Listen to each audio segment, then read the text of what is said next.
My neighbor's kids kept jumping my fence to use my trampoline, and when I confronted their mom, she shrugged. They're just kids, you should be happy they're having fun. When I told her to stop them, she scoffed. If you don't want them there, buy a higher fence. I smiled, held up a signed police report, and said, no need, because they're about to get a trespassing notice instead. I live in a quiet neighborhood in Austin, Texas. My backyard has always been my retreat, a place where I can relax after long days. A few years ago, I invested in a trampoline for my nieces and nephews who visit occasionally. It's a large, sturdy model surrounded by a safety net, positioned right in the center of my well-maintained lawn. A tall wooden fence encloses my property, providing both privacy and security. About 6 months ago, the Johnson family moved into the house next door. Sarah and Mark Johnson seemed friendly enough during our initial interactions. They have 3 children, Ethan 12, Olivia 10, and Noah 8. The kids are energetic and often play outside, filling the air with the sounds of their games and laughter. I didn't mind, it's nice to hear children enjoying themselves. One Saturday afternoon, while reading in my living room, I heard the unmistakable squeaking of trampoline springs. Curious, I glanced out the window and was surprised to see Ethan and Olivia bouncing on my trampoline, with Noah standing nearby, cheering them on. I hadn't given them permission to be in my yard, let alone use the trampoline. I stepped outside and approached them. Hey kids! What are you doing in my yard? Ethan paused mid-bounce and looked at me. Oh, hi! We just wanted to try out the trampoline. I tried to keep my tone calm but firm. I understand it's tempting, but you need to ask for permission before coming into someone else's yard. Olivia chimed in. We're sorry. We didn't think it was a big deal. It is a big deal, I replied. This is private property. Please don't come in without asking. They nodded, climbed off the trampoline, and exited the yard by hopping over the fence. I hoped that was the end of it. However, over the next week, I noticed them in my yard multiple times, usually when they thought I wasn't home. Each time, I would go out and remind them that they needed permission. Their apologies seemed less sincere with each encounter.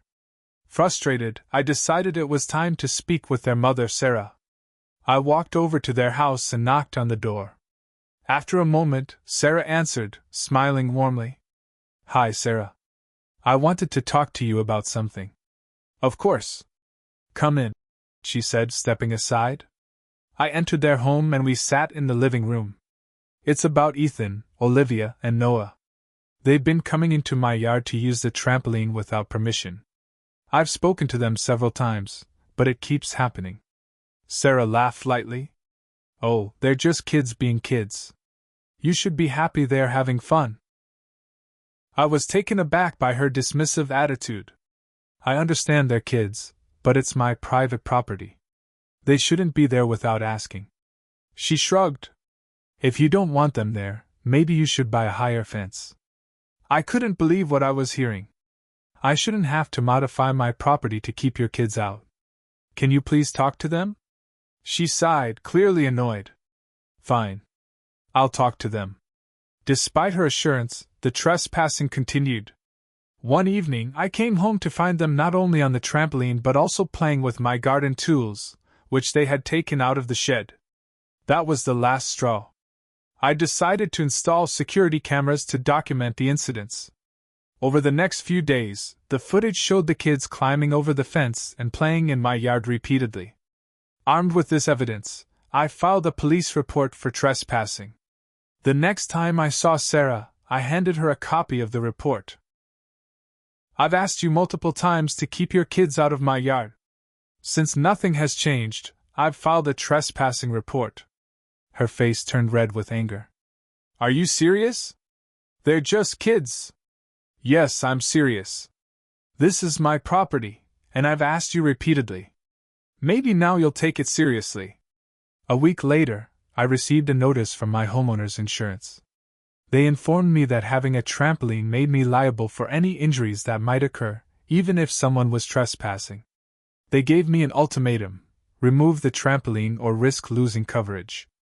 Frustrated by the whole situation, I decided to get rid of the trampoline. It wasn't worth the potential legal and financial risks. After dismantling it, I noticed the Johnson kids peering through the fence, looking disappointed. I hoped this would be the end of the issues. But the saga didn't end there. A few days later, I found trash and toys thrown into my yard. It felt like retaliation. I documented everything and added it to the existing police report. Eventually, the Johnsons received a formal warning from the authorities. Sarah stopped speaking to me, and the kids no longer ventured near my yard. While the peace was a relief, it was disheartening that it had to come to this. This experience taught me a valuable lesson about boundaries and the importance of standing up for one's rights, even in the face of dismissive neighbors. A few quiet weeks passed. I thought things were finally settled. No kids climbing the fence. No toys scattered across my lawn. No awkward stares from Sarah when we passed each other pulling out of our driveways. Then, out of nowhere, a letter showed up in my mailbox. Not from the city. Not from the police. From a lawyer. Apparently, Sarah and Mark had hired an attorney claiming that I had harassed their children and created a hostile environment for neighborhood minors. I read the letter 3 times. They wanted me to issue a public apology to the neighborhood. They claimed emotional distress. Said my aggressive behavior had made their kids afraid to play in their own backyard. They even added that removing the trampoline was a calculated act of malice. I called the number on the letter. The receptionist transferred me to the lawyer. I kept it short and calm. I have security footage of every incident. You might want to talk to your clients again. The line went quiet. Then the lawyer cleared his throat. I'll take that under advisement. That was the last I heard from the lawyer. But things got worse. Late one evening, I was walking back from the curb after taking out my trash. I noticed something off. My backyard floodlight was out. I always keep it on at night. I walked around the side of the house to check the motion detector. The wires were cut. I turned fast and looked over the fence toward the Johnsons' yard.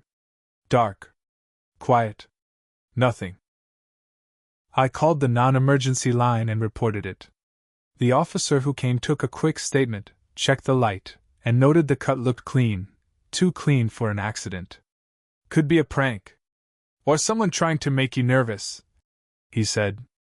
I didn't say what I was thinking. I didn't have proof. Yet. 2 nights later, I caught movement on my security cam. Around 11:43 p.m. A figure in a hoodie climbed over my back fence. They walked straight toward where the trampoline used to be. Then they just stood there, looking around. They didn't do anything. Just stood in the exact spot where the trampoline once sat. For almost 5 full minutes. Then they left the same way they came. I saved the footage. Made copies.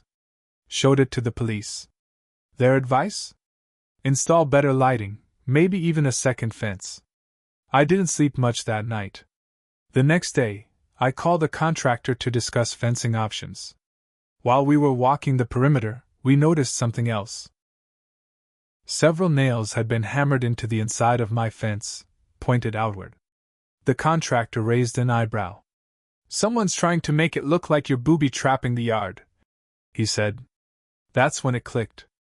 They were building a case. If the kids, accidentally, got hurt on my property again, even after the trampoline was gone, they could claim negligence. Maybe even file a suit. I asked the contractor to remove all the nails, take photos, and help me document everything. Then I sent a copy of the footage and the photos to the police with a detailed report. I also emailed it all to my lawyer. Yes, I got one now too. The next weekend, I went to mow my lawn and found a dead squirrel in my garden bed. At first, I thought it was just nature being messy. But when I picked it up to dispose of it, I saw something small tied around its neck. A thin red ribbon. I felt sick. I checked the footage. Nothing. Either my cameras missed it or someone was getting smarter. I told my lawyer everything. He suggested filing for a restraining order, or at least an official cease and desist. But we both knew it wouldn't solve the root of the problem. The Johnsons had declared a quiet war. One where every move they made was just sneaky enough to avoid legal action but aggressive enough to mess with me. It was no longer about the trampoline. It was about control. Power. Pride. Then, one Monday morning, I got a knock on the door. A city inspector. He said there was a complaint about unauthorized backyard structures and hazardous waste storage. He walked through my yard. Saw nothing. Took a few photos. Shook his head. "This is a waste of my time," he said. "But I have to follow through on every complaint." I didn't have to guess where the complaint came from. The next day, I got another visit. Animal control. This time, a call about illegal breeding activity. I don't even have pets. They checked everything, found nothing, and left. 2 fake reports in 2 days. I called the police again and filed a harassment complaint. Then I made a decision. I installed more cameras. Not just for the backyard, but covering every angle of my house. High resolution, motion triggered, cloud backed. I even got a license plate reader for the driveway. I started a log. Every incident. Every interaction. Every strange sound, shadow, or missing package. And I waited. Because at this point, I knew they were going to slip. And when they did, I'd be ready. A few weeks passed. Quiet again. Almost too quiet. I started to think maybe the new cameras scared them off.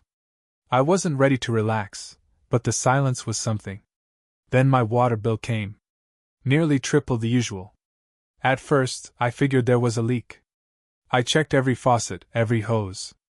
Nothing. I even had a plumber come out. He looked at the meter and said, "Someone's running a lot of water outside." That same night, I checked the backyard footage. Around 2:14 a.m. A figure hopped the fence and went straight to the garden hose spigot. They turned it on full blast, but instead of spraying anything, they shoved the nozzle into one of my buried drain pipes. They left it running for hours. I showed the video to the police. Another report filed. No action taken. Just more paperwork. I installed a locking valve on the spigot the next day. The following weekend, the neighbor on the other side of the Johnsons, Ms. Hawthorne, an elderly widow, stopped me while I was bringing groceries in. "They've been in your yard again, you know," she said. "Late at night. One of them dropped a flashlight and it rolled under my fence. I picked it up. Thought you should see it." She handed it to me. It had a name scratched into the side. Noah. I thanked her and added it to the growing evidence pile. 2 nights later, at 3 a.m., my motion alert went off. I checked the live feed and caught someone crouched in the corner of my backyard. I called 911 and kept the feed up until the officers arrived. By the time they got there, the person was gone, but the camera had caught enough. Hoodie. Sneakers. Clearly a teen. The police reviewed the footage and made a rare house call next door. I watched from my porch as they knocked on the Johnsons' door. Mark answered. They talked. Then the door slammed. The next morning, I found spray paint on my fence. Red letters, sloppy and fast. Rat. It was on the inside. Someone had climbed over. Again. I painted over it. Documented it. Logged it. But now I was pissed.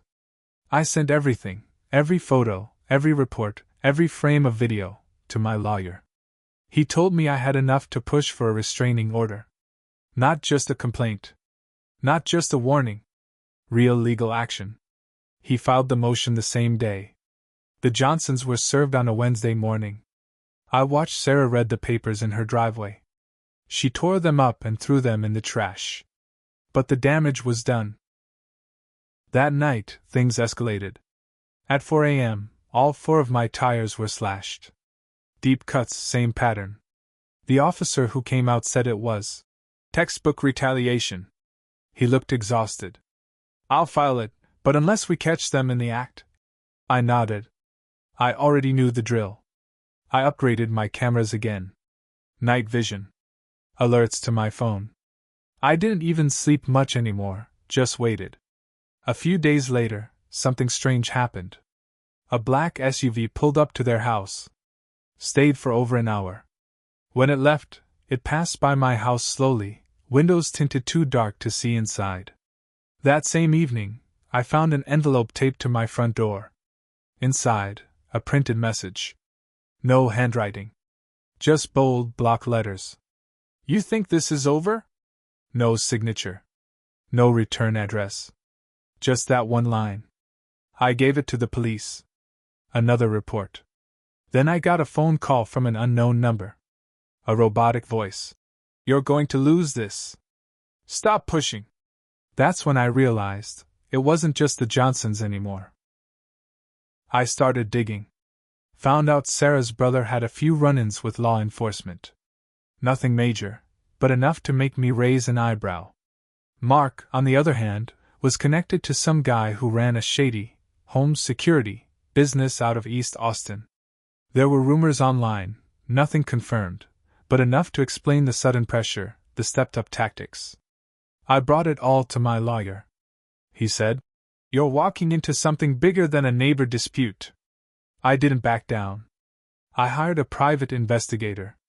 Cost me a good chunk of change, but within a week, he had photos, video, even recordings. Turns out, Sarah had been bragging to friends that she was teaching the fence guy a lesson. One of those friends happened to be smart enough to start recording when things got weird. They caught her talking about making him snap, and how people like him always break if you just push hard enough. That was the nail in the coffin. We added it to the restraining order case. Brought it to court. But right before the hearing, something else happened. My mailbox was blown up. Not with a bomb, nothing that dramatic, but someone shoved a bunch of fireworks inside and lit them. The whole thing went up in sparks and black smoke. Mail scattered across the street. Now the feds were involved. Because tampering with a mailbox is federal. That was the turning point. The mailbox fire was the tipping point. Within hours, federal agents came to my door. Not just local police anymore. This was serious. They took the remains of the mailbox, my security footage, the printed threats, the recording of Sarah's conversation, everything. They asked questions for nearly 2 hours. I told them everything. Every single thing that had happened since the kids first climbed the fence. They left with bags of evidence. The next day, I saw something I didn't expect. Police cars. 3 of them. Parked in front of the Johnsons' house. I stood at my kitchen window and watched it unfold. Officers walked up and knocked on their door. Calm at first. Then louder. Someone yelled. Mark tried to block the door. They pushed in. Within minutes, they had him in cuffs. Then Sarah. Their kids stood on the front porch crying while officers carried boxes out of their house. Computers. Phones. Paper files.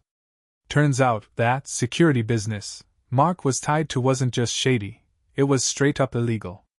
Stolen surveillance equipment, some of it used to harass people who pushed back. Including me. They traced the anonymous threats back to one of his dummy accounts. The red ribbon on the squirrel?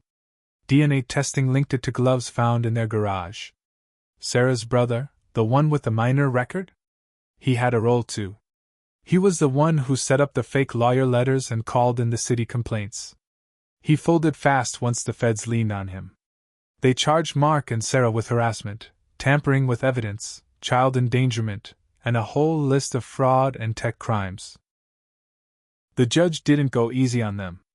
The kids were placed with their aunt out of state. Their house was searched from top to bottom. By the end of the week, the whole neighborhood knew everything. And still, I couldn't sleep. Not because I was afraid anymore. But because of what I'd become. Somewhere along the way, I stopped just protecting myself. I started pushing back harder. At some point, I didn't want peace. I wanted them to suffer. I didn't report everything to be safe. I reported things to ruin them. And it worked. But that part sat heavy in my chest. The cameras were still up. every angle covered. But now the house felt cold, wired, suspicious. I couldn't walk to the mailbox without checking corners. Couldn't hear kids laughing without feeling tense. I lost something, too. My quiet. My trust in simple things. It ended the night I got a letter from Sarah. It came from jail. I almost threw it away. But I opened it. She said, "You won, I guess. But you didn't just destroy us. You became like us. That's your punishment." She wasn't wrong. I kept that letter. Because revenge feels great when it's happening. But after the dust settles, it leaves a hole. One I'm still filling.